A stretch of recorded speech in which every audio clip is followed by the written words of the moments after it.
right now. Hey, hello, folks. Thanks for tuning back into the podcast. This is episode 34, and tonight I have Candace DuRegger. Did I say that right? Sorry. DuRegger, yeah. And her dad, Dave Wilson, with me down in Oklahoma, I believe. So thanks for coming on with me tonight, guys. How we doing? Doing great. Doing good. Good. We're working through a little technology stuff, make sure things are going well, but we were confident to hit record, so hopefully it stays that way.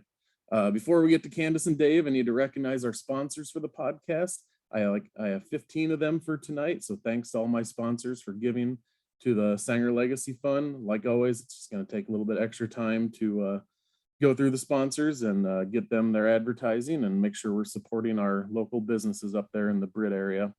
My sponsors are the Britt Car, Truck, Bike, and Tractor Night Cruise, Ewing Funeral Home and Monument Company, Jay Hiscox of State Farm Insurance, First State Bank, Mojo Productions, Danielle's Auto Collision, Katie's Salon and Tanning, Deemer Realty, Nick Schmidt, Kelly Real Estate, Sidetrack Lanes, Farmer Jim with Jason Harley, Wilson's Diner, and Gabe Rounds. So thank you again to all those sponsors. And the podcast I just checked is up to over 15,000 views now. So I want to thank everyone that's out there watching and enjoying these and giving to the Legacy Fund. All right, winter sports update. All three of our teams are finished for the year now. Boys basketball, Jay Hiscox, they finished up their season on the 17th with a district semifinal loss to Lake Mills, 57-33. They finished with an 11-13 overall record. Girls basketball and head coach Paul Sonius, they finished the season the other night in the regional semifinal. They lost to South Central Calhoun in Britt 58-38 and finished with a 17-6 overall record. And I saw South Central Calhoun made it to state for the girls, and Lake Mills plays on Saturday for a chance to go to state. Wrestling with Coach Mark Sanger, they placed 10th last week at the traditional state wrestling tournament. Creighton Kelly, a freshman, lost both of his matches. Kane Zool finished 5th. Matthew Francis was 3rd, and sophomore Kellen Smith made it all the way to the state championship match, and he lost in overtime 7-5 to the defending state champion in that weight class. So he did pretty well. Track and golf start practice in a couple weeks. I talked to Coach Mark Sanger the other day, and he was happy to get a few weeks off before he started the next season. So good for him. Just a reminder, the Sanger Legacy Fund was created to honor the late great Coach Bob Sanger and his wife, Mrs. Linda Sanger. Please consider giving or continuing to give to the Sanger Legacy Fund. Go to sangerstrong.com to donate. And I just had a kid I went to high school with, not kid anymore, but he just told me he set up recurring payments through sangerstrong.com. So he was choosing to give every single month now. So thank you to him and anyone else who's already doing that. All right, my way back when segment, I want to give some of my former podcast episodes some more views and those sponsors some more advertising. 10 episodes ago on episode 24 was Brent and John Hagen. They won 6 state championships in wrestling between the two of them. Chad Trulson was 20 episodes ago on episode 14.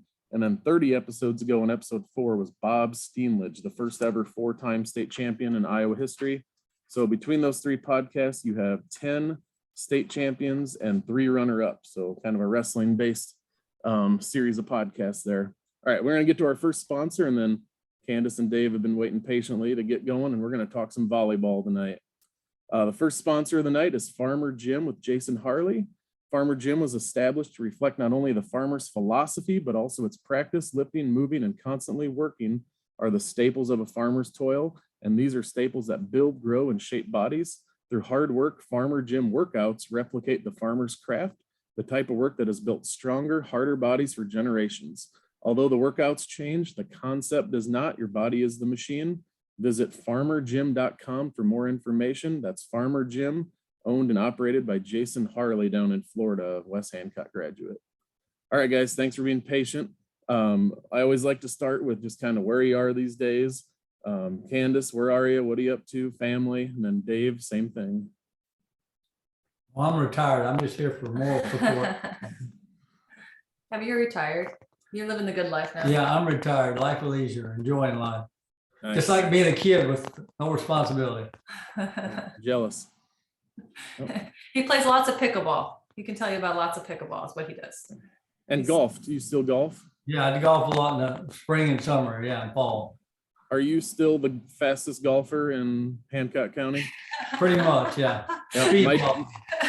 my dad used to tell stories that you would, the cart would still be moving and you would have hit a nice shot right down the middle and you hopped in the cart and just kept it going. So I wasn't quite that quick, but pretty quick. I don't take a lot of time to study my shot. nope, hit it and go. That's very true. And it's funny because as you grow up with that, you just think that's normal. And then when you play with other people, and then you get annoyed with other people because you're like, you're too slow. But they're like, no, this is a normal pace. I coach high school golf down here and we have kids that'll take 3 or 4 practice swings every time. I'm like, nope, go, don't think about it, just hit it. So, yeah. So Candace, where are you at these days? So I'm in Oklahoma City. So we're out here in an area called Oakdale and just moved out here. We moved out to this area about a year 1 year ago. ago. It's like a year ago. Yeah. But we were in Oklahoma City proper. I guess we're still in Oklahoma City, but we're a little bit, it doesn't feel quite like the city. I have to drive to places now. Mhm. Before I was a little bit more central, but it's great. I have 4 girls. So from 10 is my old. So your age group there, and then twins that are 2nd graders, and then a pre-K 5 grad. So kind of a, rival in that regards, but he hung out in Britt a lot. So have lots of mutual friends. So Cool. Yeah. Yeah. So you cut out on us a little bit there. You said you have a 10-year-old twins, 2nd grade girls, and then a 4 or 5-year-old. Is that what you said? yeah, 5-year-old pre-K. Yep. Okay. Nice. So you've survived twins as well. That's always good to hear. Yeah, that's literally it. I always tell people just survive. That's all you have to do Yep. is survive the first year and it gets Yeah. better. Yep. They always say, oh, enjoy it, it goes fast. And I'm like, I'm pretty sure the first 6 weeks of their life was the longest of my entire life. They were round the clock, needing to be fed and all that stuff. So Right? Yes. speaking of my twins, so I have 7-year-old boys. And on Okay. the way home from school today, my wife and I both teach in the same district, and our boys go to our school, and it's 20 minutes away. And I said, guys, Dad's doing the podcast tonight, and it's really cool because the lady I'm interviewing, she was the national college volleyball player of the year for the entire country about 20 years ago. And one of my 7-year-olds goes, she's still alive? And I'm like, to a 7-year-old, they apparently have no sense. Well, yeah, I mean, it is it's a whole, it literally is another lifetime. I mean, Yeah. I think my kids have no concept that I played sports or of anything of that nature. It's kind of, I tried, like they're just this year, they started playing basketball. I mean, they've been in gymnastics and things like that. And they started playing basketball this year for the first time. And it's painful to watch. I mean, it's fun, but it's painful at the same time. And I remember my dad telling me when I was playing basketball in junior high, and we played 6-on-6 in junior high when I was still in junior high. And he talks about how he just kind of like telling himself, he was just telling himself, this is going to be it's going to hurt having to watch, I have to get myself ready for a lot of. I wasn't used to watching girls sports. I wasn't used to 6-on-6. I was used to 5-on-5 where you run, steal the ball, and here you can't touch the ball and so forth. Yeah. You got to let them pass. It's like, oh my goodness, this ain't basketball. Yeah, it's a different game, but you talk to some people and that's what they'd rather go back to, honestly. Oh yeah, I feel like some people really loved it. I think when at that time I was just really little, I didn't necessarily that I was fast, but so it never really worked in my favor. I was always a guard. It was basically when you're a guard, it means you can't shoot. You're either a forward or a guard. And I mean, they tried to mix it up a little bit, but I was typically a guard. 6-on-6 though, tall ruled, it was feed it to the girl tall inside and let them get the little layup. Boom, boom, boom. Yep, definitely. I'm actually writing a book right now, and in the book, the old Ventura girls basketball coach football against Coach Sanger at Grundy Center, and that was that Lynn Lorenzen girl who's averaged 63 points a game or something like that. When they crazy points. Tall girl, athletic, and just chuck it up to her and let her do her thing. So yeah, it's crazy. So what got you down to Oklahoma City? Is that where your husband's from, or? Oh, he went to the University of Tulsa from Garner, and then ended up at OU, did his MBA at OU. So he's always been down here. But we actually, I think, connected. He actually moved up to Iowa for a little while, and then we were in Utah for a little while, back to Iowa, and then Oklahoma. Okay. So kind of moved around a little bit, but it was for a job down here. So he initially was working with Sonic, like the food Sonic Corporation. So was working with like their digital app, so their online ordering stuff, and is now doing stuff for a bank here called MidFirst Bank. Oh, nice. Where at in Utah did you guys live? Salt Lake City. Okay. Are you Jazz fans?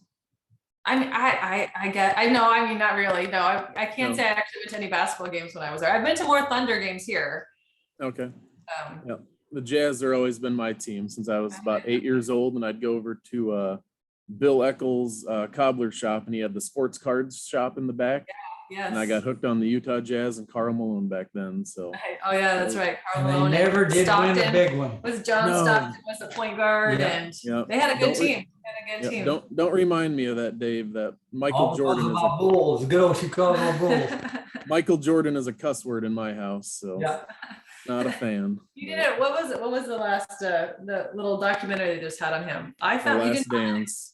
Wasn't that, I found that highly enjoyable. Did you find that enjoyable though, even if it wasn't your team? It was entertaining. I mean, he was.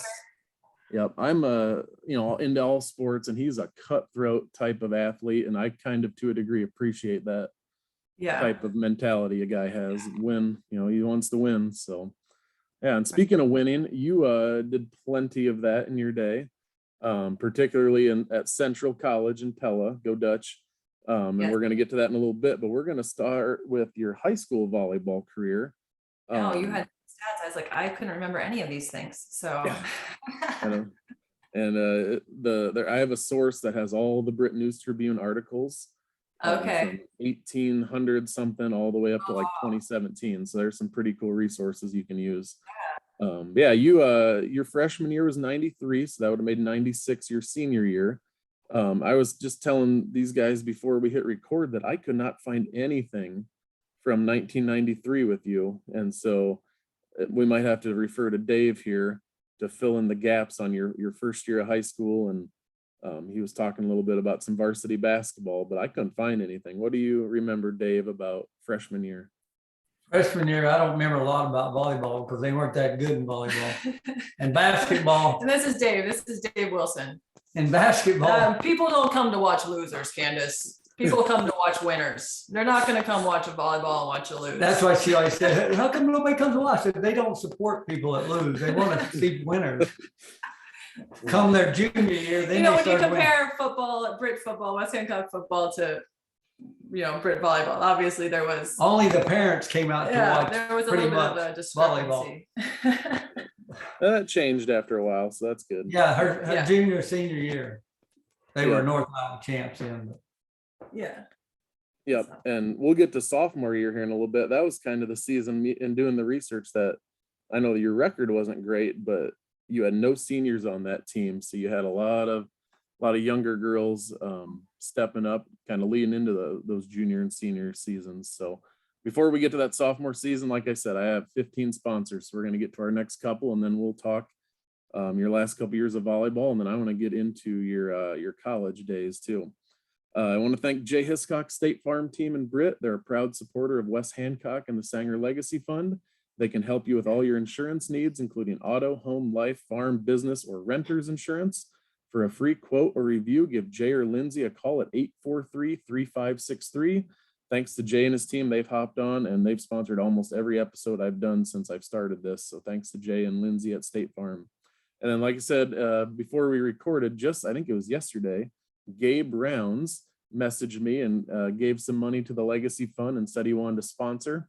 He was telling me that he used to go over and hang out with Riley, and he would usually try to do it on a Friday or Saturday night when he knew your sister Brooke was working for my parents up at Mark's Pizza, because she'd always bring home pizza and movies. And so he's like, he's like, we lived off of my sister's spoils, Riley's sister's spoils is what he always said. So he wanted to sponsor this episode because he's like, I lived at the Wilson's house a lot of the time, and I was really excited that we were doing this podcast episode. I mean, I feel like I kind of probably sometimes treated him as another brother, which isn't always good.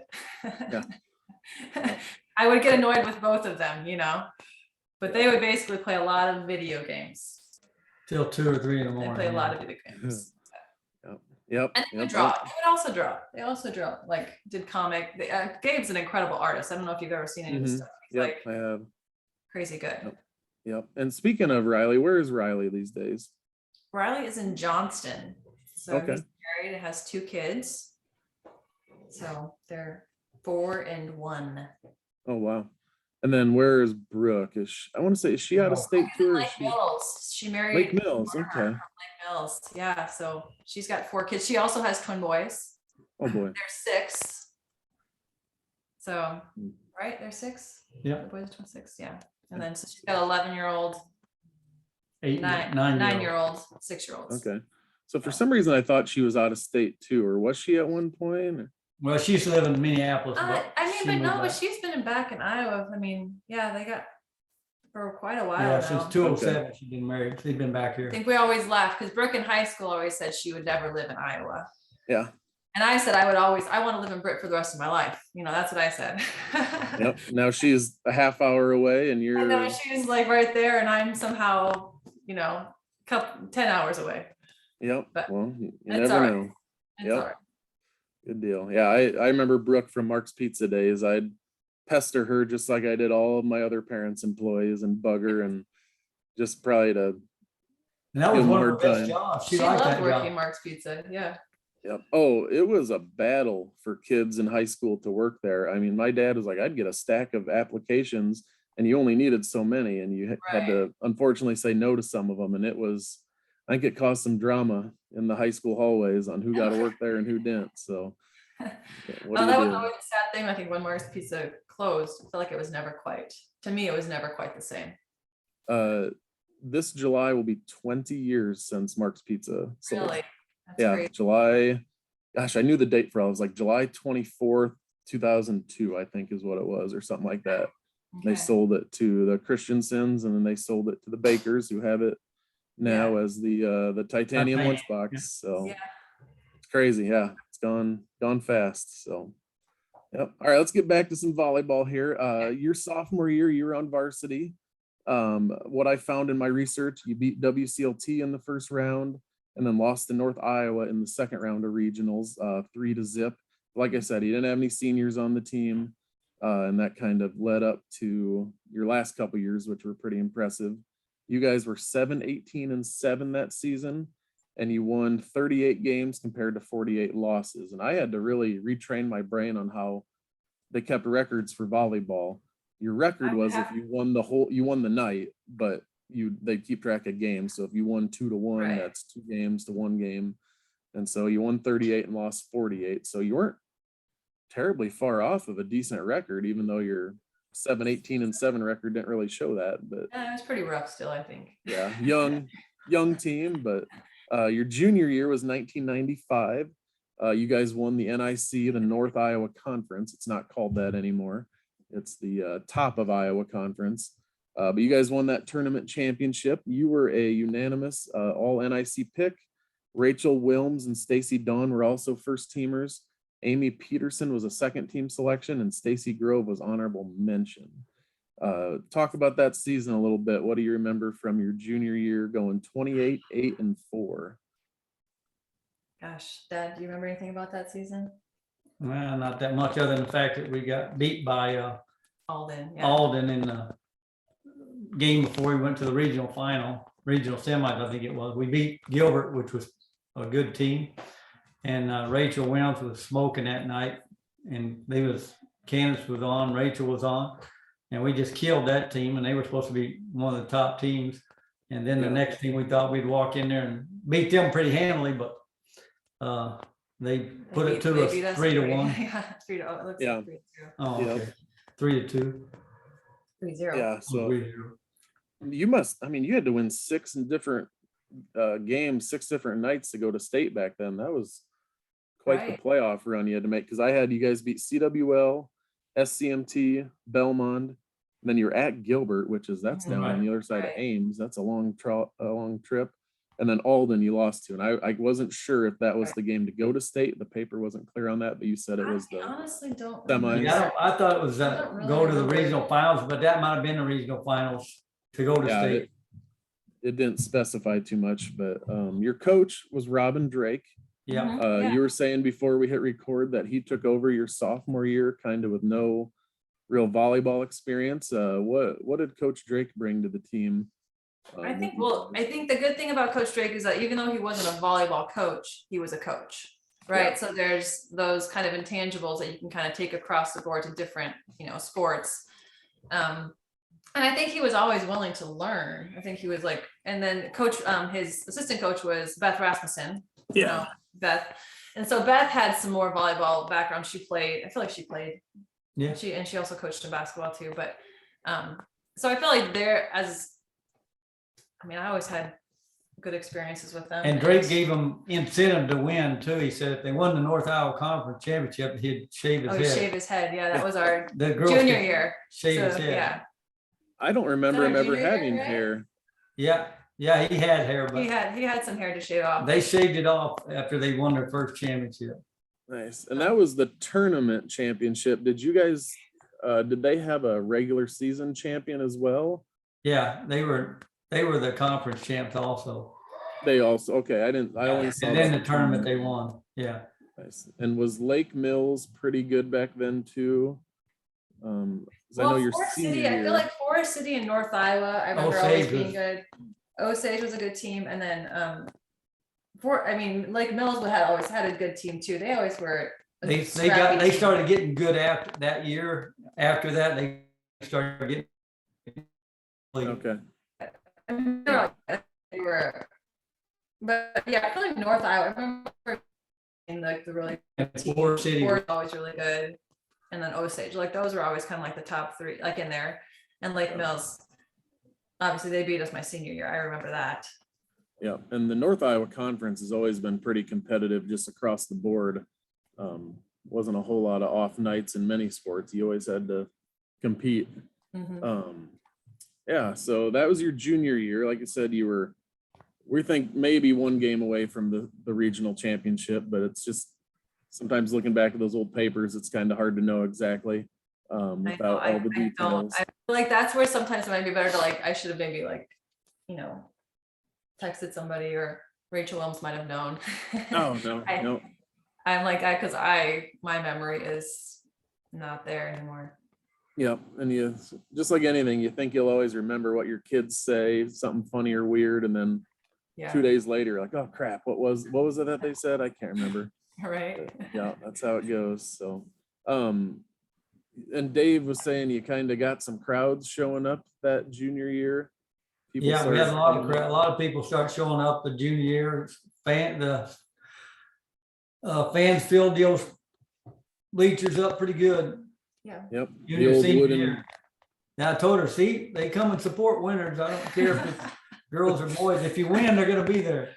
Yep. Those old wooden bleachers, they used to duct tape up every once in a while when parts would fall off. And amazed me those things just never completely collapsed at any given time.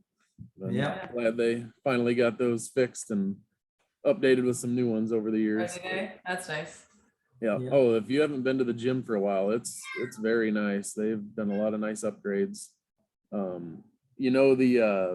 The mats that go like underneath the basketball hoops on the wall, Yeah, and then the one yeah. that's hooked up to the stage.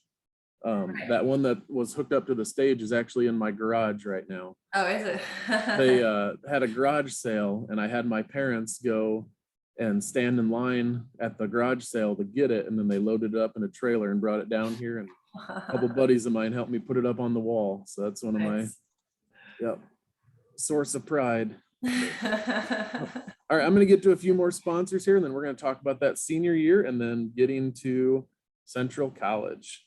Head up to Wilson's Diner, no relation, at 441 Main Avenue North in Britt for breakfast, lunch, and supper. They're closed on Tuesdays, but open every other day of the week. Just make sure you check out their Facebook page for which days and what times they're open. Call Wilson's Diner at 843-0550. That's Wilson's Diner. They have great food at great prices, and they look forward to serving you in Britt at the old A&W building. And then Kelly Real Estate has been in business for 62 years, starting with Paul Kelly. Paul handed the business off to Steve and Deanna in 2017. Steve and Deanna have been involved with the business for over 20 years now themselves, and they really enjoy it. It's a great way to get to know people and get involved with the community. Kelly Real Estate this year added Rachel Swanson to their team and their office manager, Nora Clark, as well. So if you're looking for just the right starter home, the perfect forever home, or a unique fixer-upper, or even transition into your retirement home, call Kelly Real Estate at 843-4102. All right, let's get to that senior year. Great fall at West Hancock. The football team won a state championship. You guys won the conference, and for the second year in a row, and we're 31-8-3 overall. You, your sister Brooke, Kelly Lobb, Stacy Grove, and Danielle Dawn were all conference.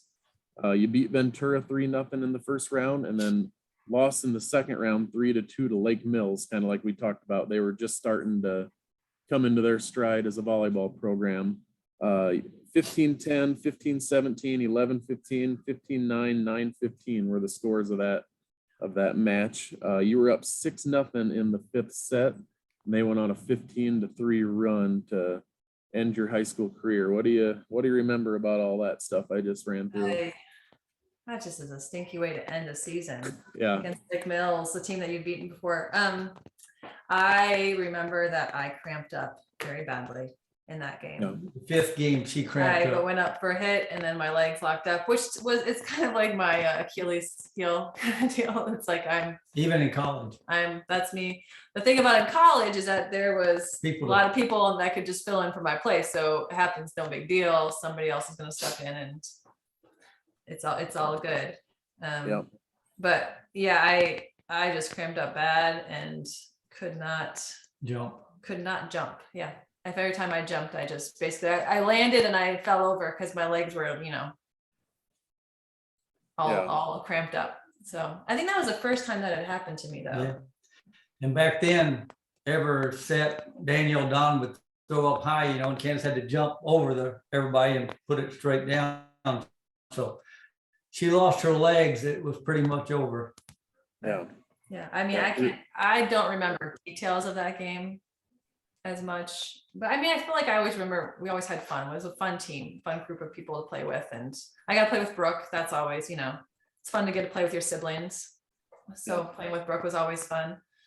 Was she was 2 years younger than you? She was correct? 2 years younger. Yeah. 2 grades. Yep. 2 years. Yeah. But she was always we always joke that she's probably the better athlete between the two of us, but I was just more competitive. Yeah. Yeah. And she didn't necessarily have that competitive drive, Yeah. She didn't like to lose like me. Right. Yeah. It was always put the kill desire in her. But kind of like Michael Jordan. Yeah. Well, I said don't. Never let I'm her. not quite as like Michael Jordan. Not quite, but I was when it comes to Brooke and I feel like she was definitely like even coming to like running, she could just run the lights out. And I think there was one time we were in different heats and she beat me in a track meet. Oh, it killed me.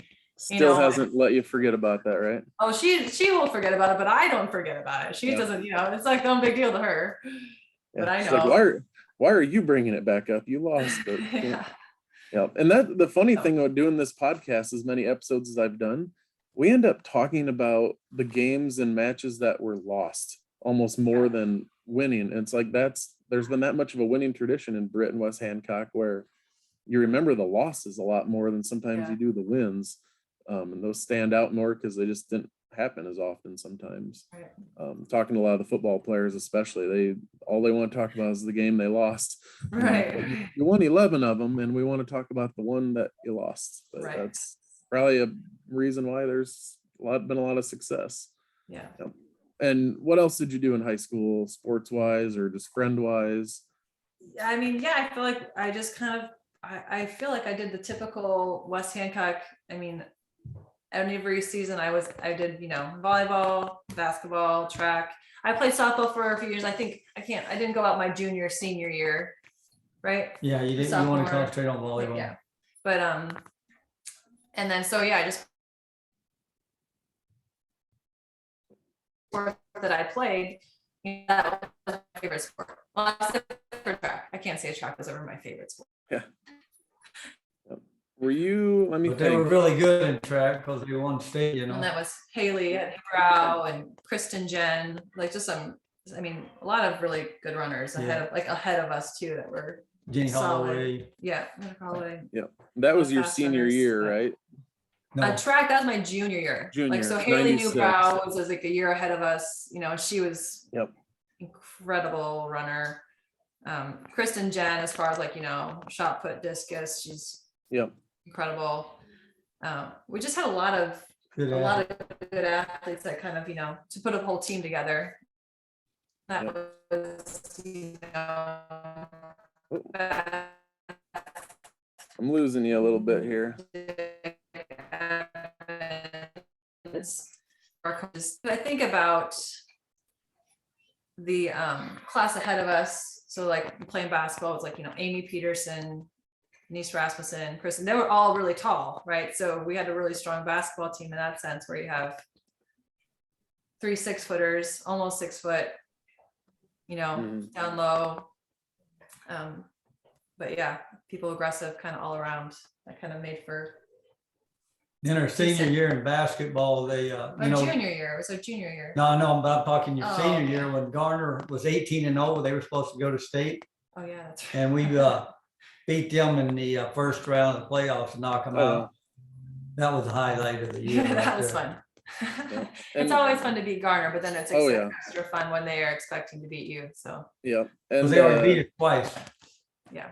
was Hudson your coach at that point? No. So, you know, in basketball, after Hudson left, it kind of Perkins actually coached us our sophomore year. Okay. He did it for like a He season. finished out. And then Beth Rasmussen came in junior, or did she do sophomore, junior? I can't even remember remember now. for I sure. feel like Beth Oh, yeah. Rasmussen was our coach then for, gosh, a big chunk of it. Now I'm like, I'm not even remembering, but yeah.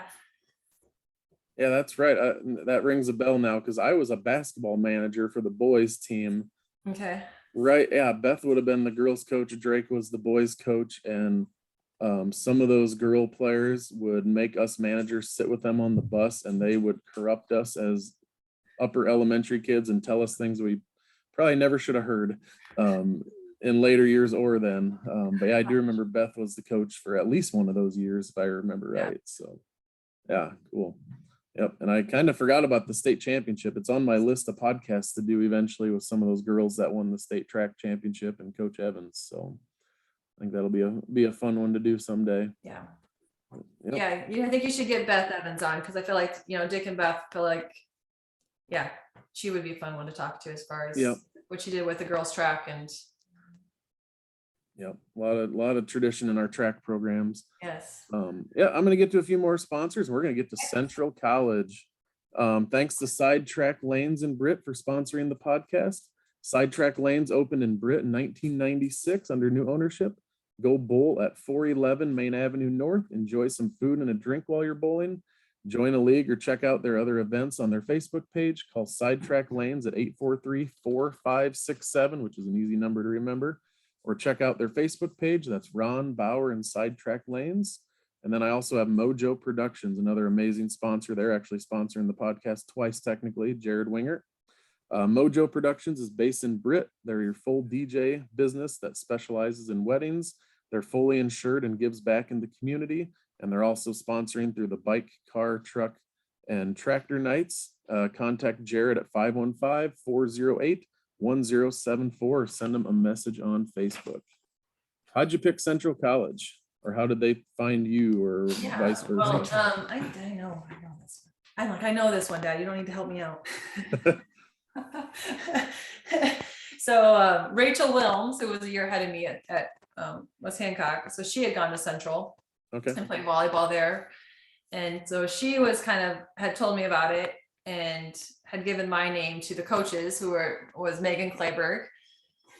And so that's how was pretty much Rachel was the one that kind of introduced me to Central volleyball in the first place. And obviously, I guess after going to Central, I realized, you know, you see now, I didn't realize like the Britt Central connection. I didn't realize all the people that have gone before me, Yeah. you know, until I was already there. And but then, you know, I was just talking Brett Clayberg, who is Megan's husband, he was admissions counsel at the time. So he was like the one that would talk to me in the admissions office, and Megan coming visit. And then even like Coach Skipper, when he'd come up to visit the football guys, he came over and said, hey, Megan just wanted me to like, introduce myself and just say how much BG wants you.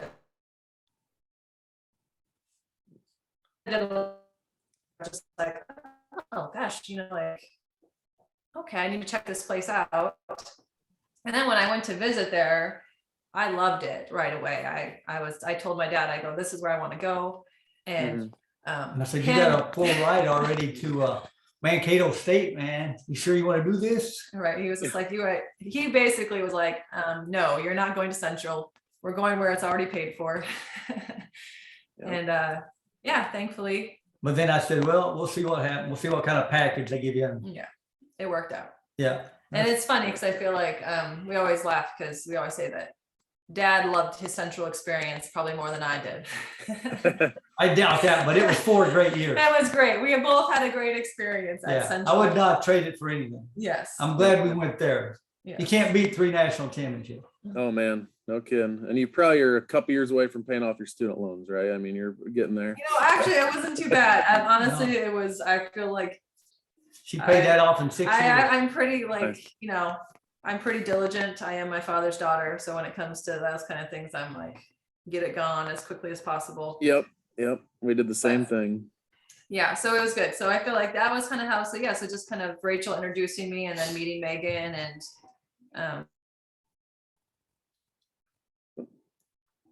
everybody I just kind of had a sense like this is where I want to be. This is where from the time I met Megan, the admissions director, everybody was just like, man, I'd love you to go here too. This would be great if it, worked it out. And it worked it out. Yep. Couldn't get Dave off the campus. He just hang out all weekend, right? Yeah.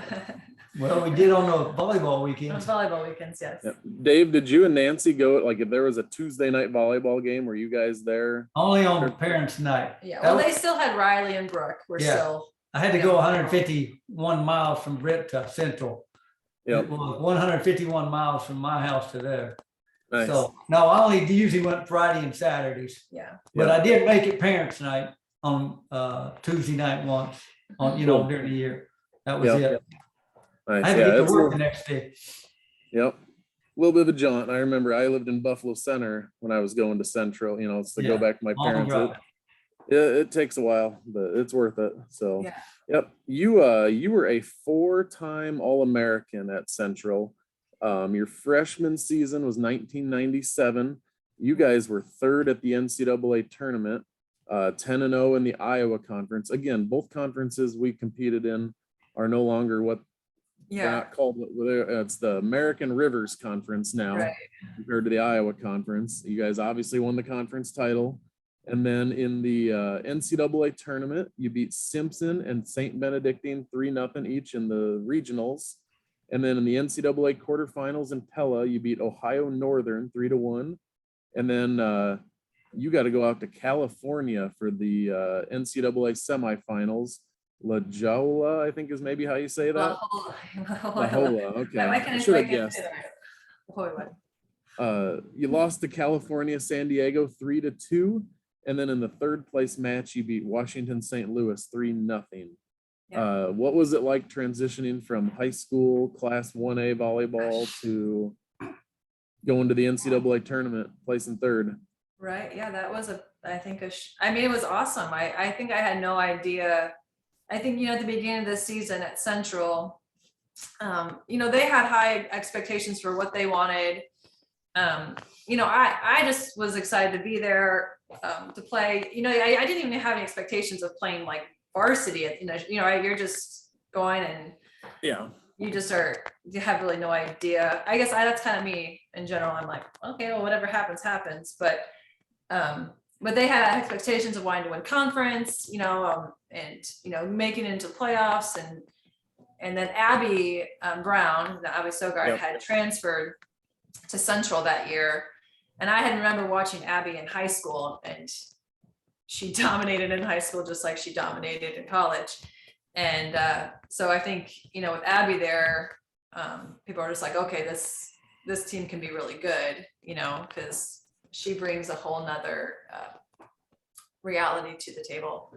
Yeah. And but yeah, I had like no real expectations of kind of what that would be, and then it was just a fun ride, you know, when you just start scrimmaging at the beginning of the season, and then all of a sudden you're getting to play. You're like, okay, yeah, I want to play, right? I mean, you want to play, and so getting that opportunity, and that season before my senior year, I had started playing club. I played club a little bit my junior year. Yeah. It was kind of just like a shorter season, and then my senior year, I played club with the assistant coach at Central, was Franklin Gugliotti. Gosh, can't even get his name right. And he ran a club out of Ncaa, so I started playing for that club. And so that kind of started getting me a little bit more kind of like used to that. So Nielsen was my setter on that club team, and so she would end up being my setter my freshman year, but the next 3 years after that at Central. And so that I started faster in high school, being a lot more quicks and running things a bit faster. So that kind of helped a little bit in that transition. I don't think I would have been playing as quickly at Central if I hadn't had that time. Franklin ran the same stuff Central did because he was their assistant coach in that club. So she was prepared that way for. In high school, she never did no backwards. She never did no quick sets or slides. My footwork needed a lot of work. We'll just say that, and I can't say that it was ever quite right. Yeah, and where you said you watched Abby Brown in high school? Where was she from?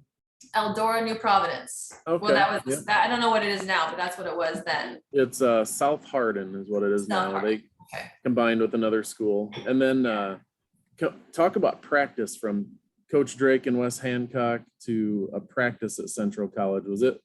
I mean, they worked on probably little meticulous things that you never even probably knew about in high school, would be my guess. Oh, yeah, for sure. I think Megan just brought she had high expectations for her teams, and she had a lot of energy though too. Megan brings a lot of energy to the court, like good energy, you know, and so it was really, honestly, gosh, practices were fun. Practices were really fun. I mean, you were competing but they were, gosh, I just remember having fun. I mean, until you had to start running, and then I wasn't having fun. Yeah. We had, those certain drills that end up in you running lines, and then I would just get angry. You guys did a lot of dancing too, didn't you? Oh yeah, we did. Yeah, she made it fun. She made it a really fun experience overall. Yeah. When the COVID year, so great. 2020, 2021 school year, I got asked to coach middle school girls volleyball at my school, and I had never coached volleyball before in my life. And we'd have the girls do some running for conditioning. And one of the girls was like, "Why are we running?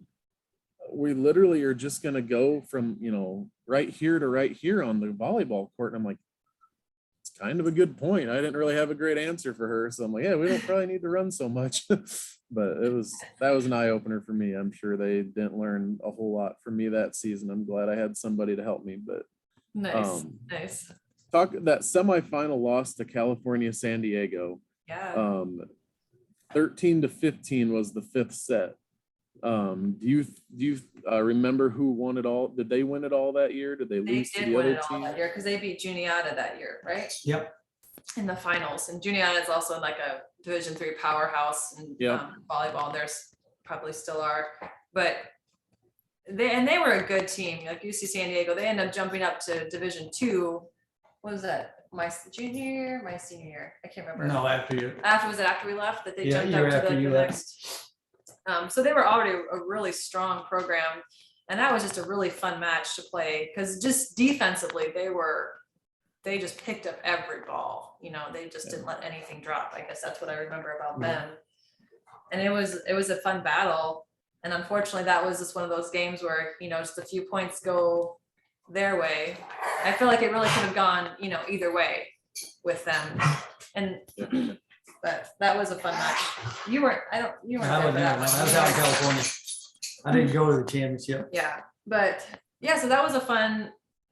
I mean, like I said, I felt like either of us could have won that game, and I think whoever won that game was going to win the championship. So I mean, I think we could have taken Juniata.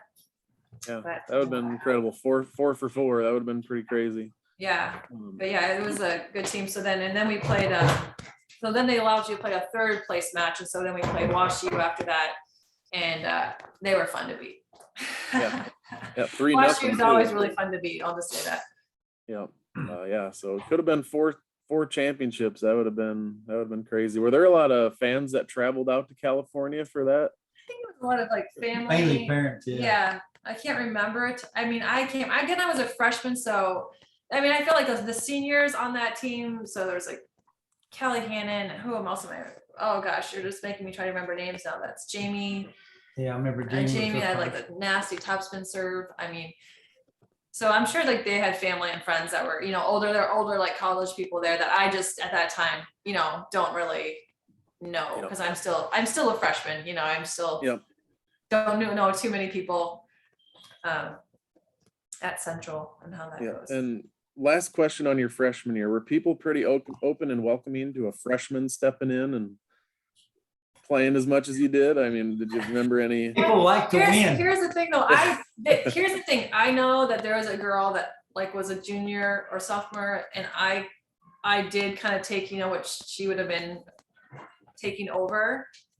And but she never in any way, like, I never felt any sort of like anger towards me or like don't like you because you took, I never had any of that. I never got any of that. And it could be because I just was oblivious, but I really never felt like, I just felt like encouragement when I was out there, and people were like really positive the entire time. So I guess I never got that. And the parents were so welcoming too. I mean, Yeah. when we got there, it was just like we were family. Central people, and it's just like, hey, and we all hung together. Varsity parents, everybody hung together, and everybody's like best friends. Yeah, it was that's awesome. good. I only asked because I was a student coach on the football team at Central, and every year there'd be a young guy that would come in and he would take somebody's spot, and for a little tiny while there'd be a little bit of oh boy, this could, but then the coaches and the team would all kind of, it'd just be, the best player is going to play. Like Dave said, you want to win, so you got to put your best effort on the floor or on the field. So well, and I think too, I mean, when you go into like your scrimmage, and playing scrimmage against like that number 2 team, I know those players made you a better player. That number 2 team was a strong team. And I think even I remember just thinking like my junior, sophomore, junior year, when we were playing that number 2 team, sometimes that was some of our best competition, was that opposite side, because they also knew us, they knew what we ran, in that regards. So, I mean, it's definitely, I think Megan and Kent really did a good job of kind of like just the value of every player on the team. Yep. And really, like, I think even my senior year, we had like 40 plus players on our volleyball teams. That was like from freshmen, and some of those players were told like, you will never even probably wear a freshman, like you won't even dress because we just have too many people, and we got, there's just, but they chose to still be there for practice. And I think just kind of valuing the person, and which is hard to do. You know what I mean? That's like, I realize now, I'm like, dear God, that's crazy. 40 people on a volleyball team, like who does that? In a college program, it's just kind of, it just seems like a lot of these girls that, like I said, if Candace cramped up or somebody couldn't, they'd come off the bench, man. They were just as good. Yeah. That's why they were national champs 3 years in a row. People would come off the bench and they were awesome. Waiting their turn to get up there and show their stuff. Yeah. People want to be a part of a winner, just like Alabama football. I think of like those 3rd and 4th stringers could be All-Americans somewhere else, but they want to be a part of that, winning program. So, I'm going to get to a couple more sponsors here, and then we're going to hit sophomore year. I'd like to thank Renee Deemer and Deemer Realty, hometown hospitality and service with a smile. That's what Deemer Realty is all about. Helping buyers and sellers make a smooth transition when moving within or to the area is their priority. Serving North Central Iowa since 1999, Deemer Realty has steadily grown over the years, establishing an outstanding record of sales in the North Iowa area that speaks to their dedication to every customer. That's Deemer Realty. Go to deemerrealty.net to check them out. And then, like I said, Jared Wingert's double sponsoring these episodes. He's the head guy in charge of the Britt car, truck, bike, and tractor night cruise. I'd like to thank them. They're sponsoring all 30 episodes I'm doing this year in 2022. They run these great events. They'll take place on July 20th, August 17th, and September 21st of 2022. Those are all on Wednesday nights. He also owns Mojo, like I said. They've lived in Britt for 15 years. This 5th annual event has free kids activities. Trophies are presented in all categories, and a $1,000 award is given out at each show. You can't beat free admission and great food and drink, and they only allow people from the area as vendors in. Check out the video that I've linked to the podcast or go to brittcarcruise.com. All right, your sophomore year, first of 3 national championships, 1998. You guys were 37-2, 10-0 in the Iowa Conference. Like we said earlier, do you remember those losses almost as much or more than the wins Who did we lose this to? season, or not really? Trying to remember the sophomore year. I couldn't, Gosh. I can't remember. Who was it? I'm trying to I should have looked it up on the central website, but either way, it's just kind of, it's always just. No, more I fun. honestly, I'm like, that's like where it's so bad. I'm like, I don't remember. If I'm trying to think who would have been somebody. Yeah, was it Wisconsin Whitewater? Did they beat us once up there? I can't remember. Your senior year they did, I think. No, we lost to WashU our senior year, that first game, because remember Abby? Yeah, being yeah, like, that was a 60-0 we you were. broke the streak. Yeah, I honestly, I don't remember. Yeah. So. It's just funny to me how people remember the losses usually more, but you had a lot of wins that year, as in the NCAA tournament. You got to start off the tournament in Pella. You beat St. Olaf and Nebraska Wesleyan 3-1 each game. In the quarterfinals up at Whitewater, you beat Whitewater 3-0. And then in the semifinals, you went to Huntington, Pennsylvania, and you beat Wellesley, Massachusetts 3-0. And I'm just loving the fact that all these different states you played. I mean, you played teams from all over the country. Right. And then the NCAA finals was up in Huntington, and you got California, San Diego rematch from the semis, 3-2. You won 15-10. It was 12-15. Then you won 15-6, lost 8-15, and then won 15-13. Right. And that was the same score you lost the 5th set to them in the year previous prior. Yeah. What was that like winning your first national title? Oh gosh, that was that the best one? That might have been the best one. That was. And that was like fun in the regards of just the fact that we were playing them again. You know, it was kind of like it was what you want. You know, you want to be playing kind of what you consider like the other best team, and to have that, you know, because you only play UC San Diego. I don't know if we really ever played them in regular tournaments, because you know you have to either make it's a big trip to go out there, and vice versa for them here. So you usually do more regional stuff throughout the year. And so the only time you play them is during the playoffs. But that was a really fun match. Again, that could have gone either way. Easily. And that was so much fun when that ball, I felt like it went outside. Yeah, it was like they hit the ball out of bounds to get us that final point. And that was just awesome. It was so awesome. And yeah, this guy was literally, if you watch the video, I feel like there's a video and you see Dave Wilson like leaping over like 3 bleachers. Yeah. And then right behind the, you know, in the huddle with all the rest of us girls, you know, like our coaches aren't even in there. My dad's over there in the back going like, we did it. We won the national championship. Yeah, Dave, can you recreate that for us right now, please? Or I would if I had some bleachers to jump off of. No, there was score table was right up first 2 bleachers, and I was sitting up high, and man, whenever they hit that wide, I said, "No, it's kind of shot, man. We won, man." I just jumped right over those guys. I was on the score I was around hugging her like one of the girls. Hey, all right. So yeah, it's a fun memory. It was a fun win. You know, it's kind of funny because you're out in the middle, you're out in Pennsylvania, and we had like, there were some people there that had made that trek out, you know, some friends that had remember driving like, was it 16-hour drive? Yeah, at least. And yeah, so that was just fun. But otherwise it's mostly family, you know, that's out there when you're that far away. All the parents.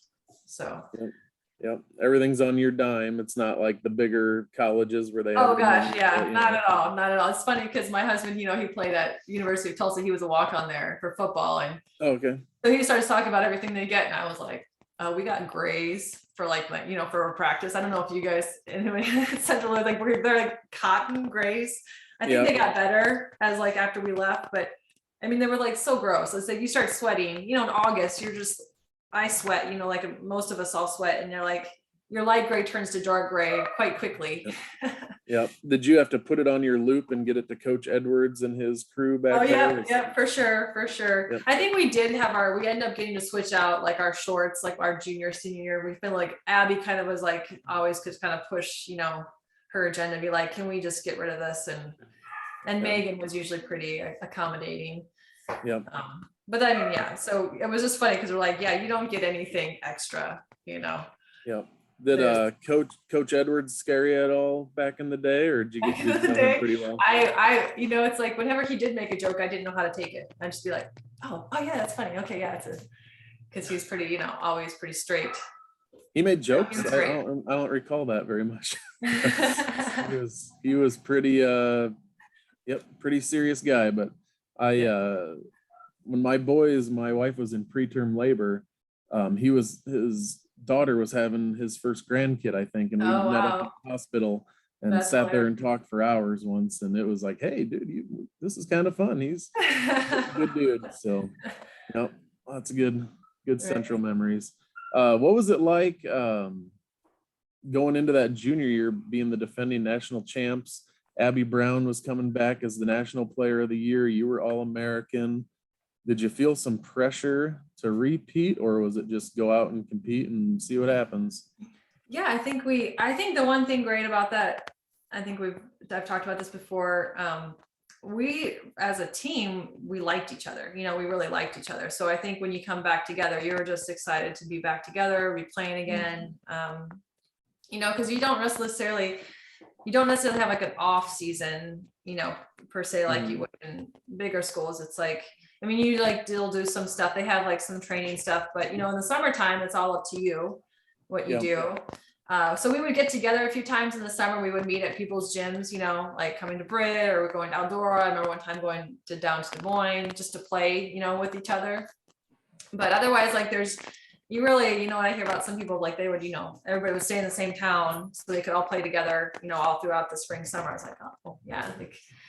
So I think we were just excited to play together. And I mean, as far as pressure goes, I mean, I think there probably was some, but I think we were just ready to go play. You know, I think we were ready to feel like we could do it, and we've got the people to do it. And like I said, a lot of the backups were good enough to win, especially in the Iowa Conference. You know, I mean, we have so many good players on that team. You hate to see them not get to play that much. Right. Yeah. You know, that's how good they were. Yep. Speaking of the Iowa Conference, you guys, I don't think you lost a conference game your whole 4 years. Was it you were just that much better, or was the conference not great in volleyball at the time? Or what do you remember about that? Pretty good. Wartburg always actually gave us a really good game. I mean, they kind of pushed us multiple times to 5 that are like sophomore, junior year. I feel like I remember that always kind of being Simpson too would usually give a really good game. But that was about it. But then Dubuque, Loris, those were like kind of strong schools as well. I mean, so they were good, definitely good schools there. But I think we were just a really all around a strong team. You know, there wasn't we didn't really have a lot of weak points. No weak points. I mean, I think remember one time we played Upper Iowa, and they were not a strong team. I'll say that at that time. And remember Angie Nielsen went off like 15-0. I think she set an Ncaa record because she served 15 points in a row. This is back when it was only 15. We weren't doing a 25 rally.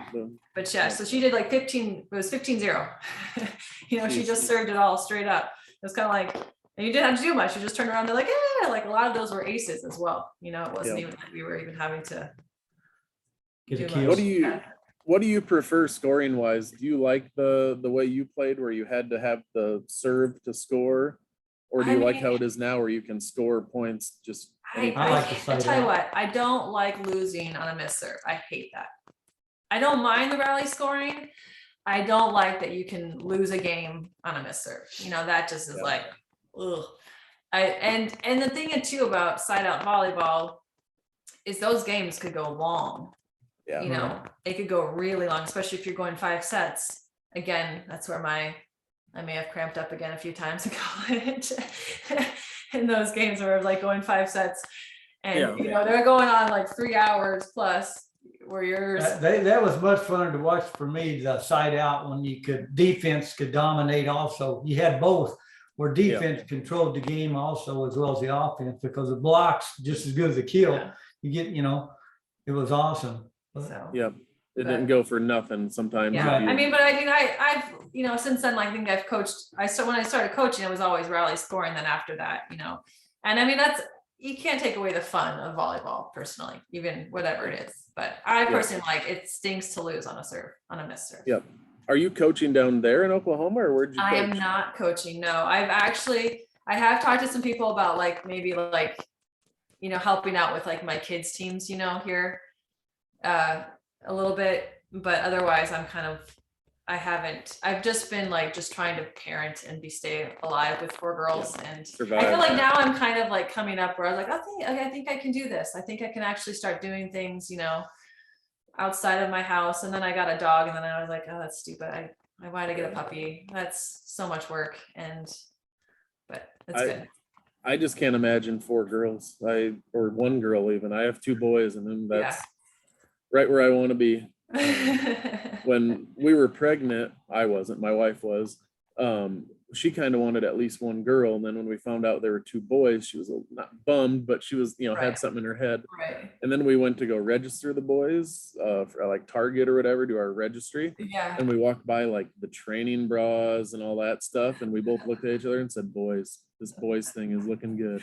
I don't think I would want to mess with that stuff. So it's what you know. It's what you know. So I feel 4 girls, it's lots of fun. I always tell people that girls always have, even today, we've been home for the past, they've done virtual learning for yesterday, today, and then they'll do it again tomorrow because of the ice.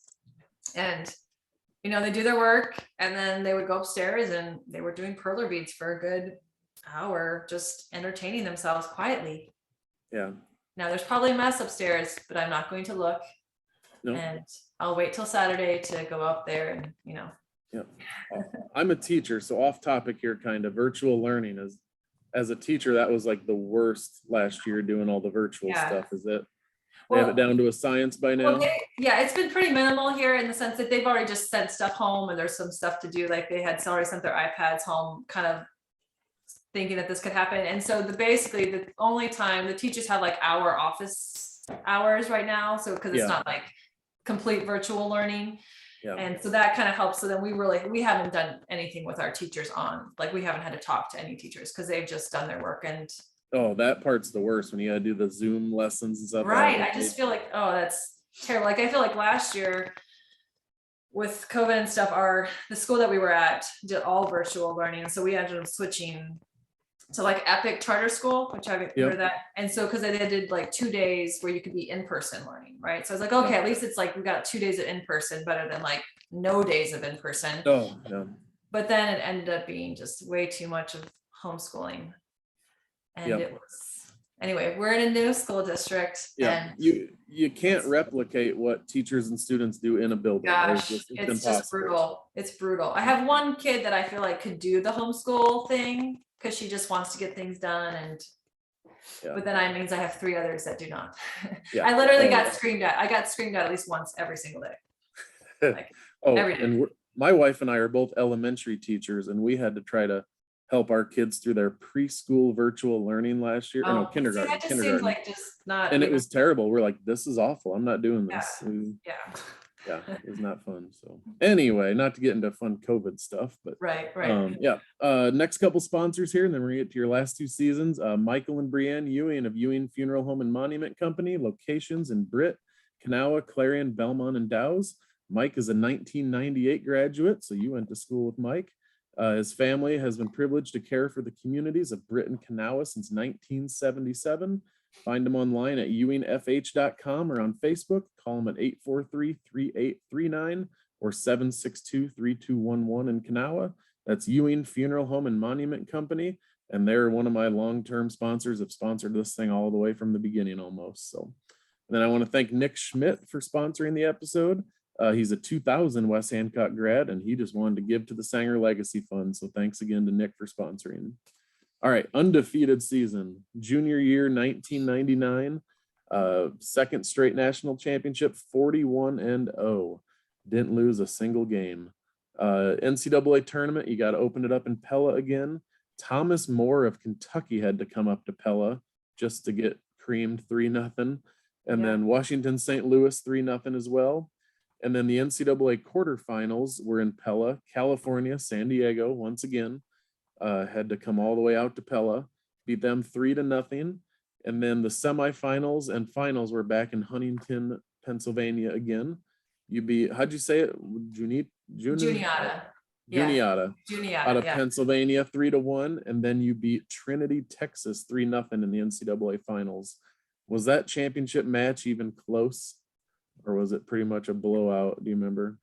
Pretty much, we had one game that was halfway close, but the rest of it was a I blowout. feel like we were pretty We beat them controlled earlier in that. the year too. Yeah, I mean, really, that season, I feel like we controlled most games. Like, I think Total that domination. season we clicked, I mean, on like all fronts, you Right. know, there was just kind of that was probably like the season that we just, I mean, you have Abby, I mean, like the different hitters that we had, Jody on the right side, I mean, like everywhere you look, you know, Jamie Johnson, we actually played a 3 middle rotation. So Abby was like probably a true outside hitter.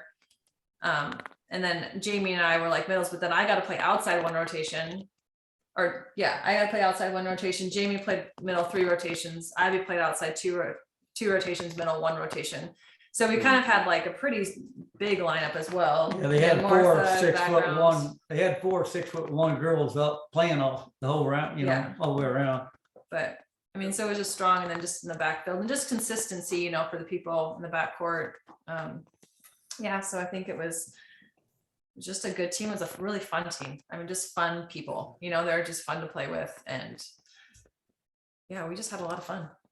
Was it hard? Was it hard to stay motivated? I mean, I'm guessing you guys came in knowing you're going to win most matches, and then the opponent was pretty much like, yeah, let's just get this over with and get out of town type of thing. Was it that? Was that No, almost I don't think so. I don't. They love to win. Yeah. They chest bumped all the time, her I and mean, Abby Brown. I think there were, I mean, not to say that season you didn't have times where there was a struggle. You always have that time. I mean, I feel like I like to tell a story of when we were in, I think it was that season. I can't remember, maybe it was the year before, but I feel like it was this year. We were up in Michigan. I thought it was Wisconsin. I don't know. I can't remember, but we were just having a game. I'll just say I was playing terrible. I could not, I was just making mistakes, just stupid errors over and over. And coach actually pulled me out, you know, that's rarely happened. I was just like, oh gosh, but I was like, yeah, I'm playing like crap. And, you know, and then I go back in, she's like, okay, are you ready? I was like, yeah, I'm ready to go back in. Okay. Yep.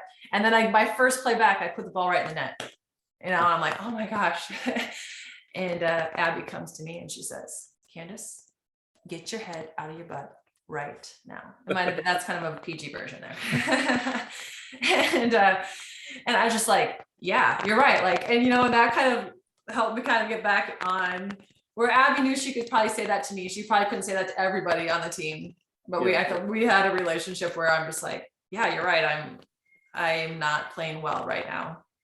And so that was, I mean, yeah, so you definitely had those moments off and on, but I think you just had a lot of people that were just constantly, like if I did play bad, you have somebody that's right there that can kind of take your place and do just as well, you know? Yep. So that helps. Yeah, definitely. You were All-American again. Abby Brown was the National Player of the Year again. Where did she go after college, and what's she up to these days? Abby is now in Kansas City.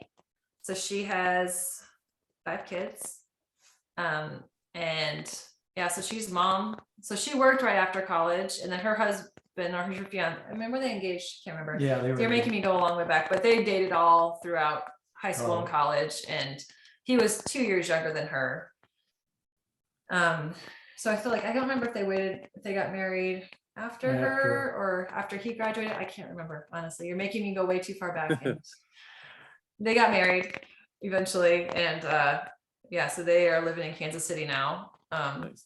Leawood, Kansas, I think, somewhere out, you know, in one of the suburbs of Kansas. But yeah, and so she's a mom.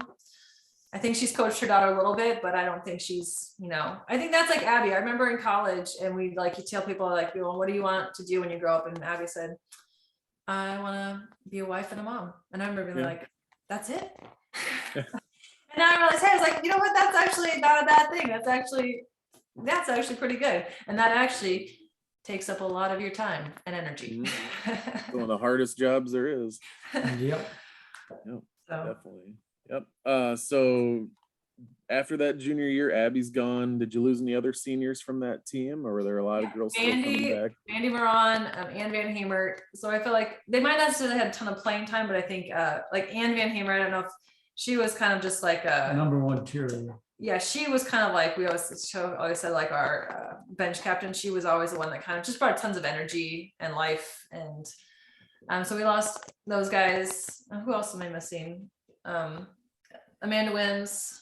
So yeah, we had, like I said, there was just strong classes. And I think the class after me that came after me, like so when I was a sophomore, my freshman year, which was like Angie Nielsen, Jody Woods, Martha Muir, Jamie Johnson. They're just a really strong class, and then after that as well, I feel like we just were bringing in a lot of talent after that. Mm-hmm. But I think when you lose Abby, there's just she has a high intensity, right? Like it just, during every single practice, she will know exactly what the point is, where we are at. Like she will know, like if you, every now and then, all of us might like forget a little bit. Abby would never forget. Like ever. She's on it. And just like, so she just brought an intensity to every practice, every game. So I think you missed that and you're just kind of like, okay, we got to do something, but there is still a great core there of talent. And, but yeah, so it was still fun, but just a little bit different, Yeah. Yeah. I don't know if you remember this, even, I didn't put it on the notes, but what were if you had to predict after your junior season to your senior season, how you guys would do? Were you predicting a national championship, or what were you thinking? I think it probably felt like we were capable of it still. I thought they were going to win. I told my buddy at work, the reason I didn't go to her freshman year to California, I said, man, he said, you might never ever get another chance to go watch them play a national championship. I said, man, they're so good. They're going to be back the next 2 or 3 years for sure. And they did. Yep. You can say that now. Now I'm just kidding. No, I actually told him.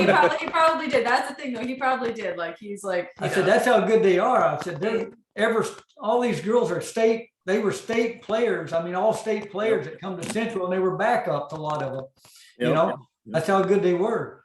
Yep, and that's just being a good dad too. You have lots of confidence in your kid. And did any other Britt girls follow you and play volleyball or any other sports at Central? Rachel Williams, which Candace followed. And me, and then Brooke did for a short period of time, but we won't go into that story. That's another story. Yep. I know several people I went to Central with that only lasted about a semester, and Pella is just not for some people. Yeah, not at all. Schools just aren't for some people. So yeah, definitely. Yep. That's okay. All right. Let's get to your senior year, but of course I got 15 sponsors, so we need to get to a few more. Katie's Salon and Tanning is owned by Katie Walk. They're located on Main Street in Titonka and has been for the last 16 years. Services offered are men's, women's, children's haircuts, colors, perms, waxings, styles, and tanning, plus many brands of retail.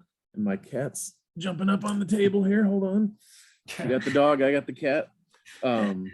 I did this with Bob Steenlage, the 4-time state champ. He wanted me to rehearse all this stuff with him, and he's a professional speaker. And I'm like, Bob, my cat's probably going to show up on the podcast, so I'm not real professional here. But anywho, find Katie Salon on Facebook or Instagram. Call her at 928-2303 for appointments, and she says, "Go Eagles." And then First State Bank takes pride in their community-based values, and they want to be your bank. They take pride in serving the Eagle Nation communities. They can personalize your banking products to meet the needs of your busy life with free internet banking and their mobile banking app with mobile deposit. Try their bill pay services. First State Bank backs their Eagles 24/7, just like their service to you. First State Bank, whether it's personal, business, real estate, or ag loans, they have products to serve you best. That's First State Bank in Britt. All right, senior year 2000, like I said, about 22, going on 22 years ago, which my son thought that was a million years ago.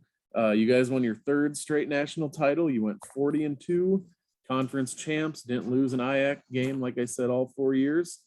You got to pretty much stay in Pella for the bulk of this tournament. The regionals were in Pella. You beat St. Mary's of Minnesota 3-0, Wisconsin Oshkosh 3-1, and then you had to go to Cincinnati, Ohio for the quarterfinals, but then you got to do the semis and the finals back in Pella. I'm going to ask you about the why if you remember, but in the quarterfinals you beat Mount St. Joseph of Ohio 3-0, and then the semifinals was Washington St. Louis 3-1, and then in the NCAA finals in Pella at Kuiper, you beat Wisconsin Whitewater 3-0, 15-10, 18-16, and 15-3. So number one, why did you have to go to Ohio in the quarters and then you got to play in Pella? Do you remember the rationale behind how the? I remember us never quite remembering all of the rationale at that time for Division III and how they did the playoffs. Because even how that we were back in Juniata the year before, like, why are we going 2 back? years in a row. We called it Russia. So like in the middle of nowhere, we're like 2 years in a row, like, okay, maybe 1 year, but like 2 years, versus like when you go to like San Diego, which is like, why don't we do that 2 years in a row, You get used to this. Yeah. But I honestly can't remember why we jumped out to Ohio and then back again. I can't either. So I can't remember what, like, We were lucky we got to have the finals in Pella. Yeah. Yeah. So was that a normal thing to let a team host like that, or how? I wonder how that. Well, yeah, I mean, because Juniata was doing it the 2 years before. Juniata hosted those previous semifinal fours the 2 years, so it's not abnormal. I feel like they usually picked, because then my freshman year UC San Diego, they hosted. Okay. And then the next 2 years Juniata hosted, they were in the final four. So there's usually one of the final four teams would host. Yep. I don't know. I can't remember how they decide that. That would be a question for Megan, probably. Yeah. We should ask Larry Hopple. We should have gotten him. Larry, you know what? That's actually correct. Larry would sure. actually know it all, because he has talk about a encyclopedia of information. Yeah, he's the man. I sent him one of those football record books I created because I'm like, awesome. If someone's gonna appreciate it, it's Larry Hopple. Yes, he knows, he loves that stuff. Yeah. I'm guessing financially it made sense to have someone host it, because if they just picked a neutral site and everyone had to travel, they were probably gonna pack the gyms completely. I mean, Division III, you're always kind of thinking like, what's the cheapest thing to do? You definitely got a crowd there, like at Pella, the championship, that place was standing room only. Yep, I've seen pictures and videos of that. What was that? So 15-3 was the last game in the match against Wisconsin Whitewater. Right. Pretty much, by the time you're up 6-7 points, you probably knew it was, finish them off and we got this. What was that like? Did it just get louder and louder in that gym? Wisconsin Whitewater, we had lost to them earlier in the season. Okay. We had lost to them. We lost to WashU. We lost the first game, the first tournament of the year. We'd lost to WashU. And then we lost to Whitewater later on in the season. So those were kind of our two losses that year. So playing Whitewater was like getting to play, kind of redeem yourselves. And so it was a tight match. So we won that first game, but that second match, honestly, that was kind of like whoever won that game was kind of like, I feel like we won that second match. I feel like we were behind in that second match. Then we came back and then went up winning 18-16. And then that kind of took that momentum. I think that kind of deflated them. Yeah, really. definitely deflated them. It was almost like after that, they just kind of like and then that third game, we just couldn't do anything wrong. Total domination. When that like everything goes right for your team and nothing goes right for the other team. Yeah. So, and it was and then of course you have the crowd, behind you. I think their coach kind of complained about the ceiling being too low, because they had like a super high ceiling, kind of almost like a field house kind of set up for their gym. But it was, it's just a fun place for us, as obviously it was a great place to play. We had so much fun. It was an incredible atmosphere, and crowd was so loud. Yeah. Stormed the court, I'm sure, right after, and Philip, were you the first one on the court again, Dave? No, that was only her sophomore year. After that, I took it easy. That was at Juniata when there wasn't too many people in the crowd, there was a lot of space in those open, there was a lot of open seats. Yeah, I took my time. I was calm and walked down after that. Nice. I was used to it after that. Yeah, it was normal. Being in high school, they never made it to state. something like that was like unreal, win Yeah. national championship. Yep. We never even made it to state. So. Yep. The D3 way. Do you remember what night of the week that championship game was? It on like a Tuesday night? Did you have to go to class that morning or anything like that? Or No, actually, I feel like Saturday. it was a weekend. We It was a played weekend. championship Because on it was like Saturday. a Final Four. Friday so we and had Saturday. a semifinal and a final. okay. So you had like consecutive nights. And so it's usually always on a weekend. So did you have to go to class on that Friday, or did they let you? Oh gosh, Slide, that's a do good you remember? question. That's a great question. That I mean, Probably- that'd be probably hilarious. did. You're We probably Sitting in- did go to class on that Friday because we were in town. sitting in psychology class or something. You're like, Right. I have a national semifinal game here in about an hour. A Yeah. couple hours from now. I love D3 athletics for that reason. Right. It's a high level, Yep. good competition, but it's also the student athlete part is Yes. still a big part of it all. So, Yes. yep. And you were named National Player of the Year that year. So Abby got it for 2 years, and then you Right. got it. Because she was no longer there. I had to give it to somebody else. So Yeah. So pretty cool honor. And anytime Yeah. someone gets an award like that, they're going to deflect the praise off to their coaches and their teammates and their family and the fans and all that. So I want to talk about Megan Clayberg real quick. Yeah. In my research, she went 370 and 107, her career record overall. She only lost 4 Iowa conference matches in 12 years. And like I said, Yeah. whether a conference is good in volleyball or it's average or not good, all that, regardless, that's just nuts. Yeah. To only lose, you play 10 a season, so 120 games to only lose 4 of Right. those. 3 national titles, 3rd in nationals 1 year, made it to the 2nd round once, the 1st round 5 times, won 8 conference championships. You individually in your 4 years won 154 and 8, and 4 of those 8 losses were your freshman year. So again, talk about Megan, and then I know Kent took over for her a couple years later. He was the coach all the years I was there. Yeah. You still keep in contact with them at all, or? not enough. No, not enough. I think Kent moved out of Pella, so I don't even every now and again I would still kind of run into them, when I go back to Pella. And since he's moved out of there, I really never haven't seen him for quite some time. Megan, again, not enough. But it's I feel like those are the relationships whenever I do see them, it's you haven't you Missed the it's beat. yeah, like you're hugging your best friend, and not your best friend, but obviously she played a big impact in my life for those 4 years, and Kent too. And Megan was I think she just always brought her best, always, and Kent as well. I mean, I always think about just the preparation that went in for both of them to prepare us for games. That second team, basically they ran every single play that the other team ran, because Kent knew every rotation. He knew every play that they would run. We practiced every single possibility for every single play, for every single rotation. Those kind of details. So when we go to play Whitewater, we have a nickname for all their players, because we've already, our second team tapes their numbers on their chest. They're that player that whole time. Just that kind of stuff where they just put so much time and energy. And I think now, as what Megan did, she was teaching classes there, she was coaching, she had her own kids, and a husband who at that time, Brett, I feel like he was going back to school to be a vet. Yeah. Which is I think about that now. I'm I'm not going back to school, Yeah.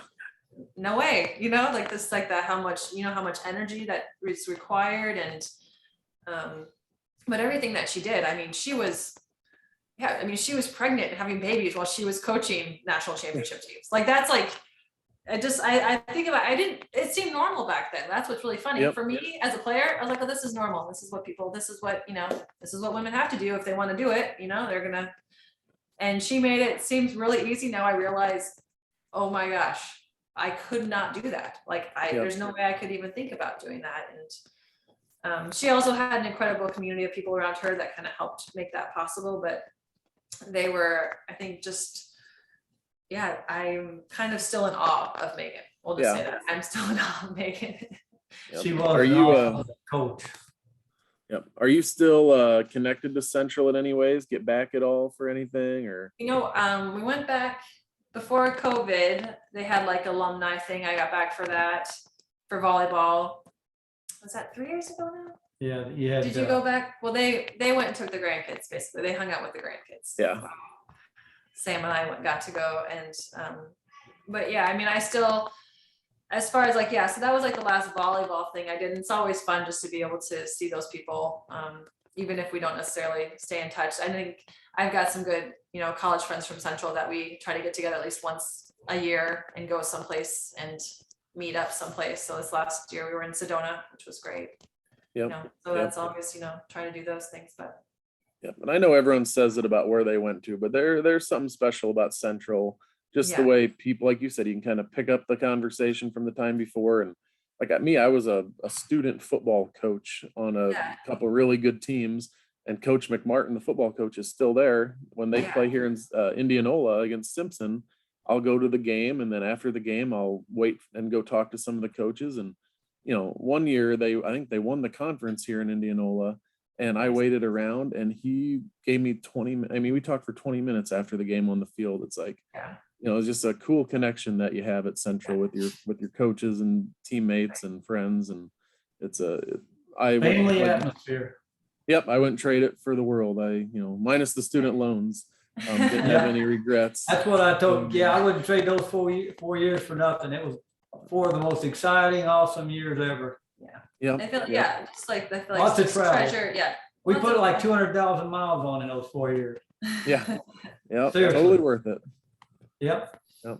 A lot of traveling. But so good. And I feel like the people, you know, that's like when you always go back in your journey, it's like the people. And looking back, you know, when you're doing all this stuff for the Sanger Fund, we were talking about just how much time and life Bob and Linda poured into the West Hancock community. I mean, again, as I get older, as a kid, you just take that for granted that their presence is just there. I mean, Linda just being there I remember her being there for pep club, you know, helping organize pep club stuff and cheerleading. Like she just, you know, was always somewhere, you know, whether she wasn't necessarily a coach, but she was always doing something. Yeah. I mean, just how much energy and all the life that they poured into that community that just make it what it is. And, you know, I just always look at that, like having 4 girls. I want them to play sports, and all of a sudden I don't know if that's in the cards for all of them, and that's okay. But I think ultimately because you just see the relationships and the people they can meet because of that, you know, there's just conversations that you get to have in a van and in a locker room, and you know, that camaraderie that comes with playing a sport, and then the hardship too. You know, you kind of have to work through some of that as well. That adversity of just losing, you know, like my dad said, like my freshman and sophomore year, like we weren't good, and I hated it. I hated losing. So it's like, what do? How do you get better? You know, but it's good. Practice. Yep. And then to have that support system around you, the Sangers and all the other teachers we had, pretty incredible. I mean, you go through the list. People I talked to on this podcast that went to school there in the 70s, they're bringing up the same people I had in the early 2000s and we had in the 90s. Like my mom went to West Hancock, or Britt, you know, she was 77 teachers. And we her teachers were my teachers. We had the same teachers, you know, that was just the reality, which is pretty incredible. Those teachers were still giving it everything all those years later when they had you, just like when your mom was there. It was pretty incredible place. All right, a couple more sponsors, couple more things, and we're gonna wrap it up here and then call it a night. Miller and Son Golf Cars, speaking of great people from Britt, they just messaged me and wanted to start sponsoring the podcast. They're family owned, over 50 years of experience. Skip and Jim worked together with their dad Monty until his passing in 96. Associated with Easy Go, Miller and Sons now has over 1,000 golf cars in 3 states. Companies and courses are always extremely happy with their products, their service, and their honesty. This has resulted in double-digit growth each year. Based in Britt, Miller and Sons employs 18 full-time employees and 3 part-timers. The next generation is being trained as we speak to ensure long-term stability. For more information, contact them at 843-4132. Email them at customerservice@millergolfcars.com or visit them at millergolfcars.com. And I'm sure Dave's gone through a few golf cars, you know, speeding up and down Britt Country Club with one of those Easy Goes. And then my next sponsor, Danielle's Auto Collision in Charles City. Owner Jason Daniels is a 1990 West Hancock grad. Whether you need a minor fix-up or complete collision repair, Daniel's Auto Collision is North Iowa's premier auto body shop. They'll have your vehicle back on the road looking better than new. Over 30 years of experience and all major insurances are accepted. Why take your chances with anyone other than Daniel's Auto Collision? All right, a few statistical things from Central. You still have, as of now, 22 years later, the school record for most kills in a career with 2008. You have the most career attack attempts with 3,780. You have the highest attack percentage in a season and career, most blocks in a career and per set in a career with 641 for a 1.3 per game average. That's 6 school records 22 years later that are still standing. And then your 2nd, 5th, 6th, and 7th for season kills, 4th, 5th, and 9th for season blocks, 2nd in career kills per set, 6th in most service aces in a career. What can you say about those numbers 20 some years Some of later? those I only got because Abby wasn't there all 4 years. Yeah. That's what I could say about that. Let's just be honest. That might have been different if Abby was there all 4 years. Yeah, Abby only played 3 years. She only played 3 years. So if you add her K-State freshman year, I She wouldn't have that many. Yeah, she would have ruled kills. Yes. Yeah. But Either way. again, I think like none of that would have happened. I just literally, I think that's what's so great about volleyball is that you can be a great player and great stats, but you can still suck as a team. You know, our team was just incredible. And I think they made me so much of a better player, you know. Mhm. I just, the fact that even too, like time, like getting to play, you know, against Abby, you know, one-on-one, we just do like this one-on-one and getting to have her try to block me, you know, like that made me such a better hitter because I had to try to hit around her, you know. Yep. There's just those things of just people that just push you to be better. And I think that was what was so fun. It's just, And we had an awesome setter. yeah, Angie, yeah, she just made it easy, you know. Yeah. Where was Angie from? Angie's from Yeah. Ankeny. Ankeny. That's her Okay. home, yeah. So that was her hometown. So she's in Omaha area or Lincoln. She's in that Omaha Lincoln area right now. Gotcha. Yep. I wasn't sure if she was up kind of northern Iowa as well. I can't remember. So Yeah. Yeah. So have you played volleyball since college? Did you keep active in like I mean, I leagues or did. anything? I did. Post college, when I moved up to Minneapolis, St. Paul area after college, and you know, so I worked up there. And then on the week, I would play volleyball up there a lot. I played a lot of co-ed because they did a lot of co-ed tournaments. And I played some women's tournaments because they had a pretty strong kind of volleyball culture in Minnesota. And but then I think after I got married and then when I had kids, I moved back to Pella for work. And then I kind of stopped. Work kind of became more all consuming at that time. And then got married and then I had kids. I did coach when Hattie was really little for like a club in Salt Lake City for a year. And then I had twins. And then, you know, oh Yeah. my gosh. That's then I'm all just she wrote. trying to just keep my head above water and keep 3 kids under 2 alive. So Oh, geez. that was just kind of insanity. Yeah, and then I really haven't done anything with volleyball since then. But Yep. that's okay. I still enjoy it. Maybe I'll start again here in a little bit, just, you know, dipping my toes in the water again and, you know, seeing how See what that happens. goes. And if my girls like it, then I'll be like, yay, let's do this. Yep, definitely. Yep. Awesome. Well, we're gonna wrap it up. It's, you know, don't want to take up too much more of your time, but I appreciate you guys. Yeah. My next 5 podcasts, I have Dwayne Cook. We've had to reschedule that one since last fall. Irvin Gomez, Bob Horner, John Weiland, and Jeff Nielsen. So I have some other good ones coming up here. And I booked out my entire 2022 lineup all the way through December. One I'm really excited for. I have 4 or 5, I think, of our old, I don't use the word old there properly, sorry, former elementary teachers, Mrs. Farrell, Mrs. McCauley, Mary Hildman, Mrs. Savoy. I just got those guys booked for the end of the year. I'm really excited. You know, she coached a little bit of volleyball. Yeah, she coached even basketball when I was. Yep. back in the Yep. day, She kind of gave me one of those, oh, I suppose. And I'm like, oh, you'll have fun. Knock it off. So we'll have a good time there. So like I always do at the end, is there anything, anybody you want to shout out? Anything we forgot earlier to mention or what? I probably got lots of names. I mean, there was tons of girls that I played with in high school and, you know, you've said some of those names, like with the all conference stuff, but I mean, yeah, I mean, high school, it's so funny. It's like, that's really hard because you even say like college, you're like 22 years. I'm like, that was college. So then I have to go back even farther to remember high school, which is even more of a blur. So. Yep. Mrs. Sanger told me my freshman year, this year's going to go fast. The next couple in between will go a little faster. Your senior year will go faster than those 3 years combined.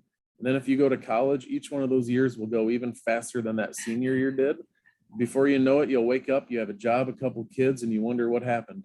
And I'm like, she was exactly right with that. I'm like, yep. Like always, I never should have doubted Mrs. Sanger. She knew what she was talking about. So, Yeah. Well, all right. I appreciate All right. Candace coming on. Dave, I appreciate you coming on and filling in some of the gaps and catching up a little bit. So go Eagles and go Dutch. You All bet. right. Good to see you, Daniel. Yep. You too.